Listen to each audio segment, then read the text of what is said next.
கன்வ மகரிஷி பிரம்மதேவரை நினைத்து பல ஆண்டுகள் கடும் தவம் புரிந்தார். அதனால் அவர் மீது புற்று வளர்ந்தது. அப்புற்றின் மீது மூங்கிலும் வளர்ந்தது. முனிவரின் தவத்தை மெச்சிய பிரம்மதேவர் கன்வ மகரிஷியின் முன்பாகத் தோன்றி அவருக்கு வேண்டிய வரத்தை அளித்தார். முனிவர் தவமியற்றிய போது வளர்ந்த மூங்கிலையும் அதன் சக்தியையும் தனது ஞானத்தால் உணர்ந்த பிரம்மதேவர் அந்த மூங்கிலைக் கொண்டு 2 தனுசு வில்களை உருவாக்கினார். அவற்றுக்கு பினாகம், சாரங்கம் என்று பெயரிட்டார். பினாகம் என்னும் தனுசுவை சிவபெருமானுக்கும் சாரங்கம் என்னும் தனுசுவை விஷ்ணுவுக்கும் கொடுத்தார். அதனால்தான் சிவபெருமானுக்கு பினாகபாணி என்றும் விஷ்ணுவுக்கு சாரங்கபாணி என்றும் பெயர் வந்தது. 2 என்றாலே எது சிறந்தது என்ற கேள்வி பிறப்பது இயல்புதானே. தேவர்களுக்கும் இவ்விரு தனுசுகளில் எது சிறந்தது என்ற கேள்வி உண்டானது. அதனால் சிவ தனுசுவிற்கும் விஷ்ணு தனுசுவிற்கும் போட்டி ஏற்பாடு செய்யப்பட்டது. ஒரு நிலைக்கு மேல் இப்போட்டி தொடர்ந்தால் இவ்வுலகிற்கே ஆபத்து என்ற நிலை ஏற்பட்டது. எனவே அந்த போட்டி நிறுத்தப்பட்டது. இருப்பினும் சிவனின் கரபலத்தை தாங்க முடியாத சிவ தனுசுவில் சிறிது விரிசல் ஏற்பட்டது.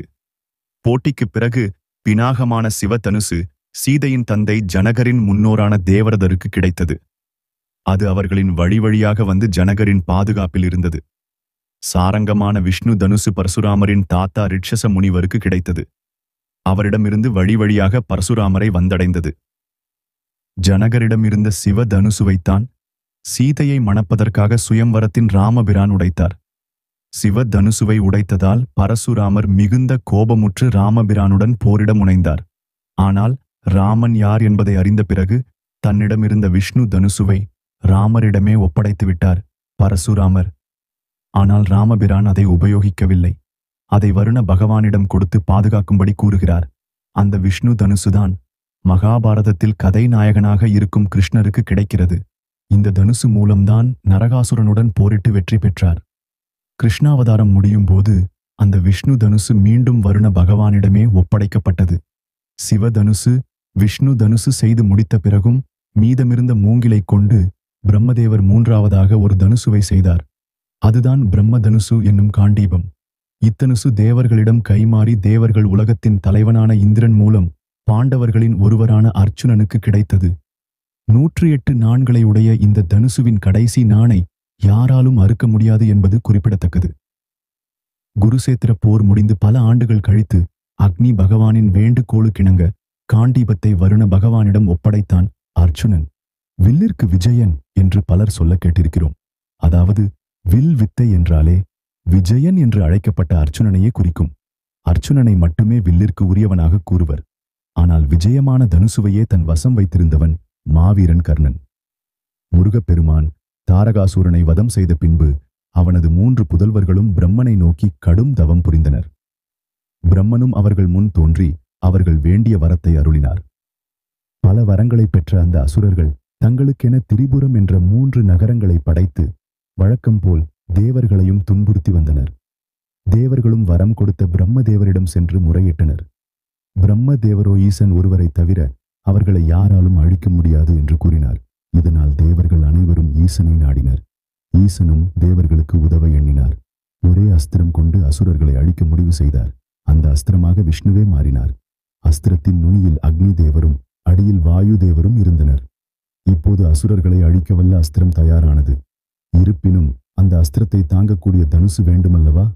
பினாகம், சாரங்கம், காண்டீபம் என தெய்வீக தனுசுகள் இருந்தாலும் இந்த அஸ்திரத்தை தாங்கி எய்யும் அளவுக்கு அவற்றுக்கு பலமில்லை. அதனால் இந்த அஸ்திரத்தை தாங்கும் தனுசை செய்வதற்கான பணியை விஸ்வகர்மா ஏற்றார். அதை சிரத்தையுடன் செய்தும் முடித்தார். அந்த தனுசுவிற்கு விஜயம் என்று பெயரிட்டார். விஜய தனுசுவையும் தெய்வீக அஸ்திரத்தையும் கொண்டு ஈசன் திரிபுரத்தை எரித்து அசுரர்களை வென்றார். அசுர சம்ஹாரம் முடிந்ததும் விஜய தனுசுவை இந்திரனிடம் கொடுத்து பாதுகாக்கும்படி கூறினார். காலம் சென்றது. சத்திரியர்கள் சிலரின் தீய செயல்கள் அதிகமானது.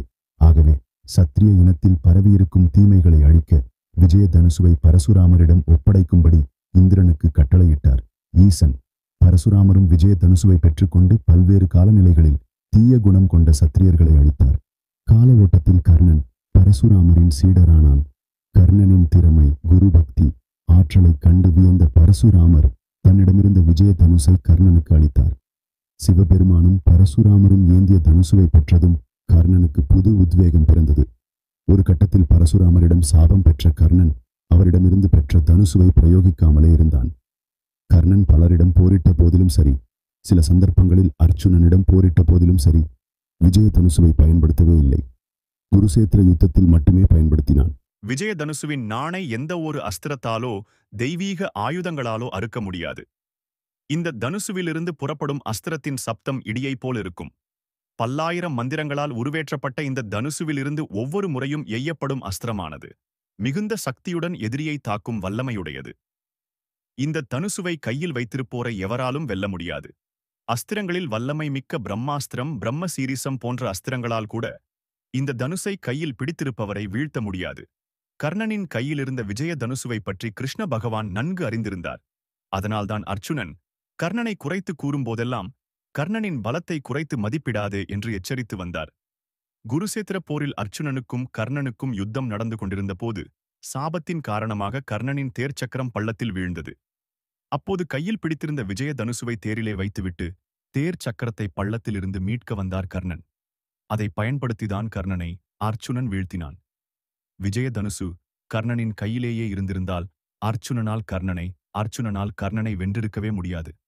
வரலாற்றில் அழிக்க முடியாத மாவீரன் கர்ணன்.